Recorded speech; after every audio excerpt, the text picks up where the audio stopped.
Hello and welcome back to the channel. This week we're focusing mainly on making sure that we are 100% ready for winter because the snow could start flying at just about any time. So we ran into town, we got a utility shelf for the well house behind me, and we also stocked up on quite a few pantry items and a whole lot of cat litter. So we need to get in there, get everything out, put the shelf in, and get everything reorganized, and then we have to winterize our RV.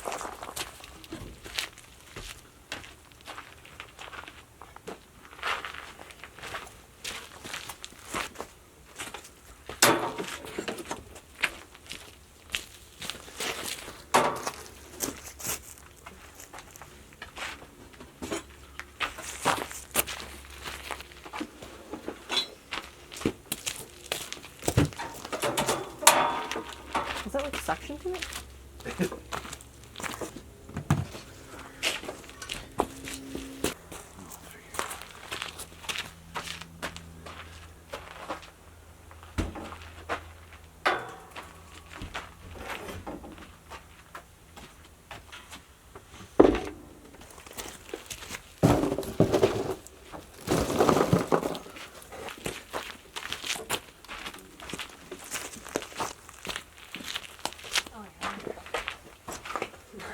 Nice.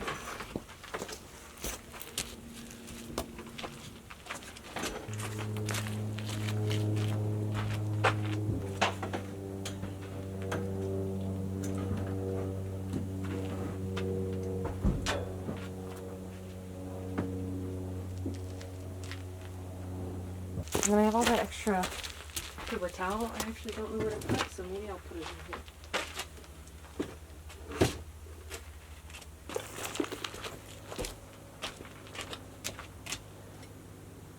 So we did end up getting the RV all winterized, which was super easy. All we really had to do was put RV antifreeze into the water tank and run it through all of the lines, and then we put the RV cover that came with it on top. And then after we did all of that, we actually just found out that somebody is going to be purchasing it. They came by just a couple days ago and they really loved it. They put down a deposit and they're going to be coming to pick it up in a couple days. So that's going to be one less thing for us to clear during winter, and it's also going to free up a lot of space on our property for us to be pushing all of the snow that we're going to have to clear with our 6x6. And the well house is all organized, and any tools that could not stay out over winter, things with a battery, we have brought inside, along with any paint, stain, or polyurethane. The only thing we have left to do is to get our solar panels inside of that well house or inside of the woodshed to just get them out of the way so we don't accidentally hit them while we're trying to clear snow.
So as I was moving jars around on the rack that we have, I found most of them were covered in mold. So I'm gonna have to wash all of my jars before I can really move anything. The mold is because of the humidity level that we have in here, and also because where a lot of those were sitting were directly behind the cooler, which obviously is cold and will condensate. So yeah, I'm gonna have to wash all of those jars first. Thankfully, most of the tins they do not have mold on them. This is gonna take a long time. That's a lot of jars.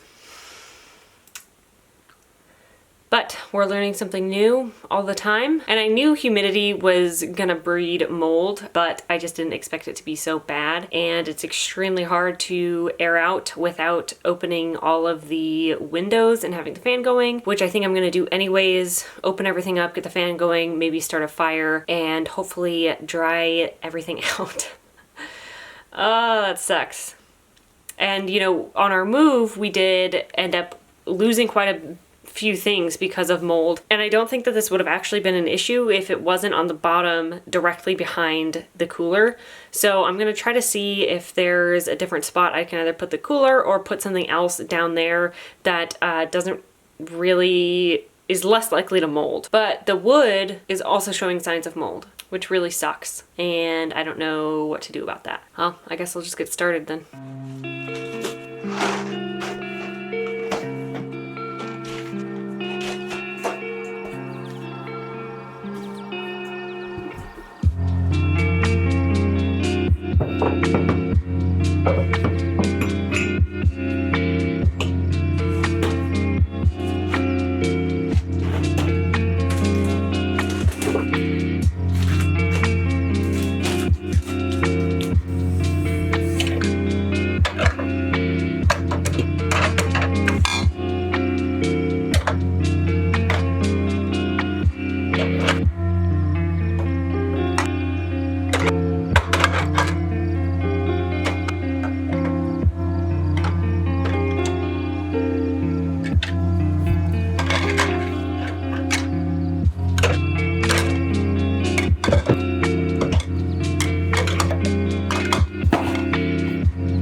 Now the reason I moved all of that glass from that top shelf down to that rack was because of the earthquakes that Alaska gets. So there's like constantly earthquakes happening, almost 24/7 earthquakes happening in Alaska, whether you feel them or not. But of course, when you do feel them, that's when things can go wrong. And I didn't want to risk losing all of that glass by it coming down off of that shelf, and putting a lip up on those shelves wasn't really an option because of how close it is to the bottom of the loft. It would be really hard to get things in and out if there was a lip there. So we went ahead and switched everything around. Everything that was on that little black rack was 99% unbreakable items. So I took everything off of there, put it on the top shelf, and then took all of that breakable glass down onto the bottom shelf. And there's still one shelf that's a little bit high that has some glass items like sugar and flour and yeast and things like that. And that's going to need a rope tied around it to make sure that those items don't fall off and break.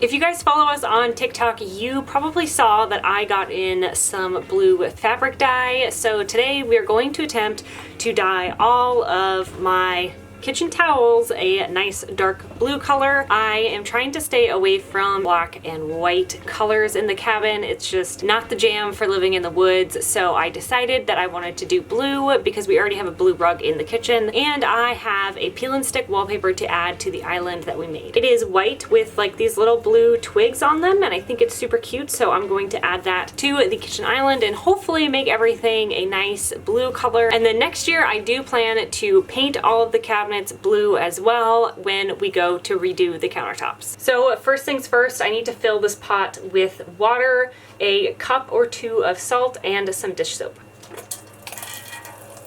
So I put 2 cups of salt in here and like probably about a tablespoon of dish soap, and I need to get the salt to dissolve, so I'm going to turn on the heat and hopefully we can get this to dissolve and get it nice and hot per the instructions on the bottle.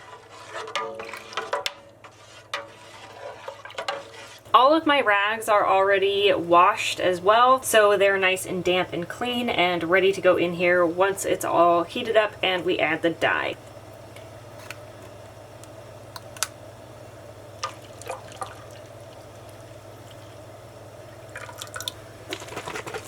I filled this up with water once I emptied it out too to try to get the rest of that dye. So we'll go ahead and do the same with our other bottle. This is supposed to be denim blue. It looks really purple, so we'll see how it does.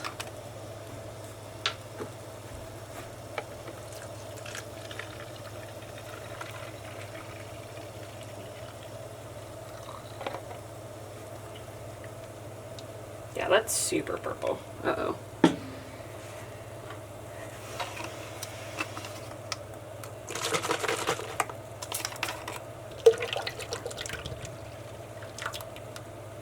Is that picking up how purple that is? And not blue at all? Maybe I should have done the dark blue option that they had.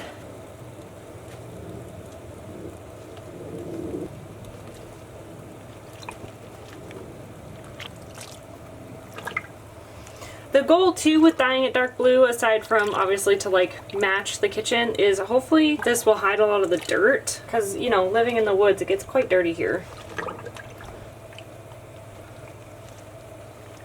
Just have a few more towels left.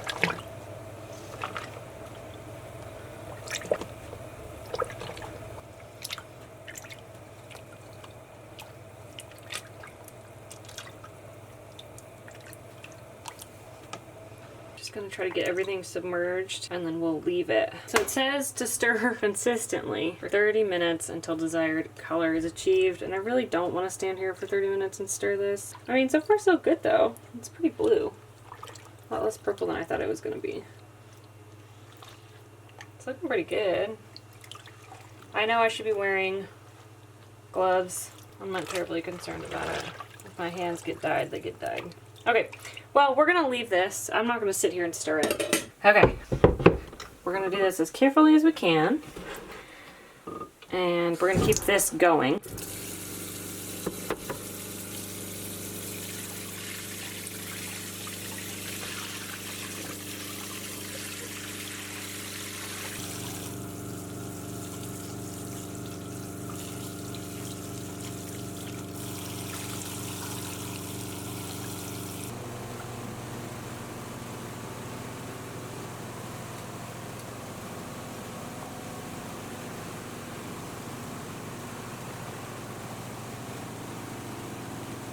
They turned out so good. I'm so happy with the color of them. Some of them are slightly darker than others, and I think that's mostly because I did not wash them as well as I should have, but I am limited to just my little portable washing machine, and that thing takes quite a bit of water, and it's a lot to have to empty out the tank and fill it back up and continually do that while I'm trying to rinse these. So I'll probably just take them into the laundromat and do a separate load all by themselves to just finish washing all of the extra color out. But overall, I'm super happy with them and I am stoked that I dyed them blue. It's 2:30 right now, so I think I'm at least going to get the island clean and ready to apply the peel and stick wallpaper. We'll see how far we get with that.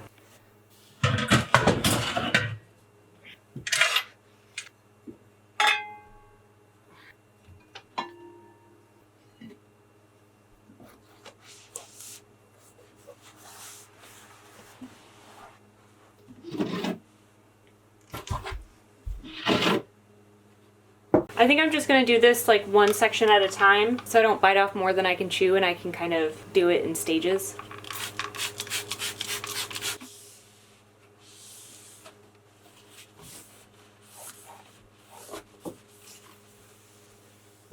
I am going to flip this one over because it was bowing, so we're going to try to get it to bow the other way, and hopefully that'll make it straight. And I need to preface this by saying that, like, I am in no way trying to get this to look perfect. I think anything is better than just the plain white, and I've never done peel and stick before, so we're just gonna wing it and see how it goes. Get my scissors.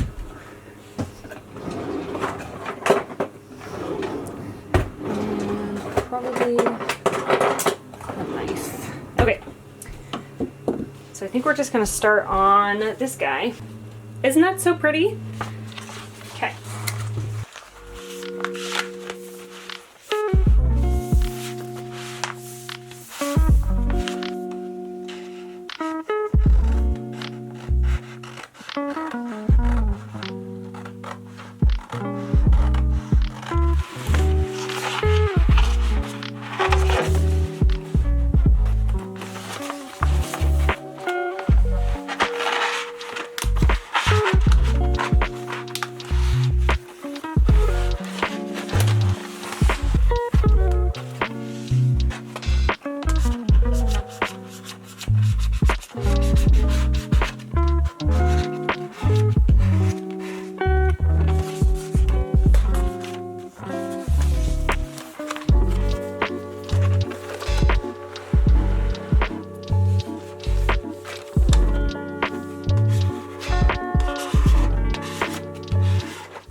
other news, I started work this week for the same company I worked at back in Arizona, but of course as a remote position and some slightly different job duties, which of course I'm so thankful for, and it's, you know, it's a huge blessing for us to be able to both have jobs. But I didn't take into account how those hours would affect the routine that I didn't even realize I really had as just a housewife. You know, I've just been doing things that need to get done around the house, filling the water tank, getting all the laundry done, doing the dishes and cleaning and whatever else really needs to get done around the property that I don't need to wait for Trevor for. But, you know, it's only 15 hours a week, so it's really not that much. But on top of trying to do TikTok and YouTube and basically just all of the social media, I didn't realize, I think, how much of the day I'm actually really doing something. You know, I'm not sitting around, so I didn't think that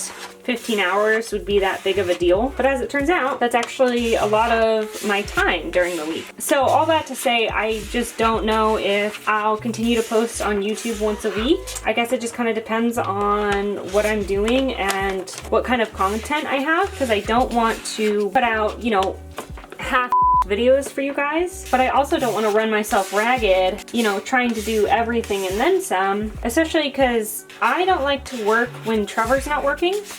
So when he has his weekend, I don't like to work, at least on the social media side. So I don't post on YouTube. I'm not really, you know, I will record for YouTube if it's something that we're doing together that should be recorded. You know, like when we were doing the truck, getting that ready for winter, things like that that just like are easy to record.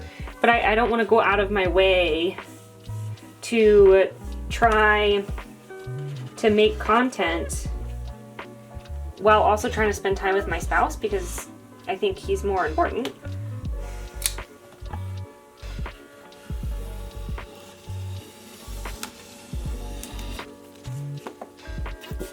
Partially done, so not bad. I think it looks cute.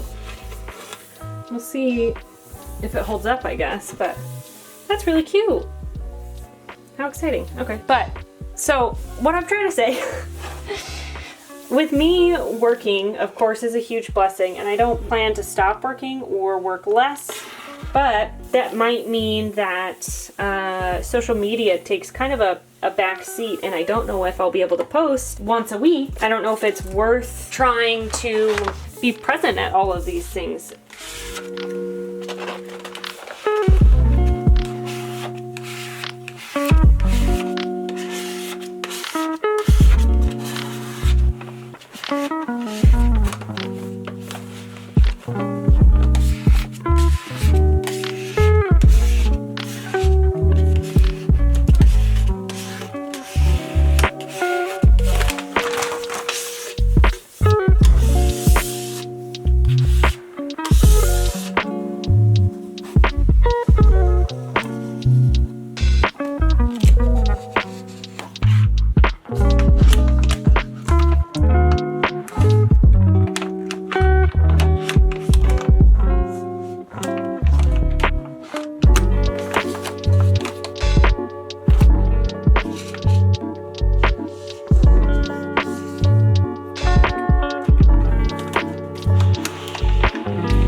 I can say we are officially ready for winter, which is good because we did get our first snow. And it was way more beautiful than I could have even imagined. It was just stunning to see those big chunky flakes falling from the sky and turning everything into a winter wonderland. But I've got to go make dinner, so thank you so much for watching this week's video. I really hope you guys enjoyed, and if you did, don't forget to subscribe, and we'll see you later. If you guys want to keep up with us, I do have all of our social media linked down in the description. I'm most active on TikTok. I post just about every day there, aside from the days where Trevor is not working. So if you want to catch up with us, you can check that out. And I did want to give a huge thank you to all of you guys who are supporting us through all of this. I really can't tell you how much it means to us. And I also did want to mention that I set up a Patreon, but it is a support-only Patreon. In the future, we would love to have some Patreon exclusive content for you guys, but for right now, it is simply to help support us. So if you feel so inclined to be a part of that, it is also linked down in the description. And if you guys want to check out that peel and stick wallpaper, I have it in our Amazon storefront under kitchen, which is also linked down in our description. So thanks again for watching. We'll see you later. And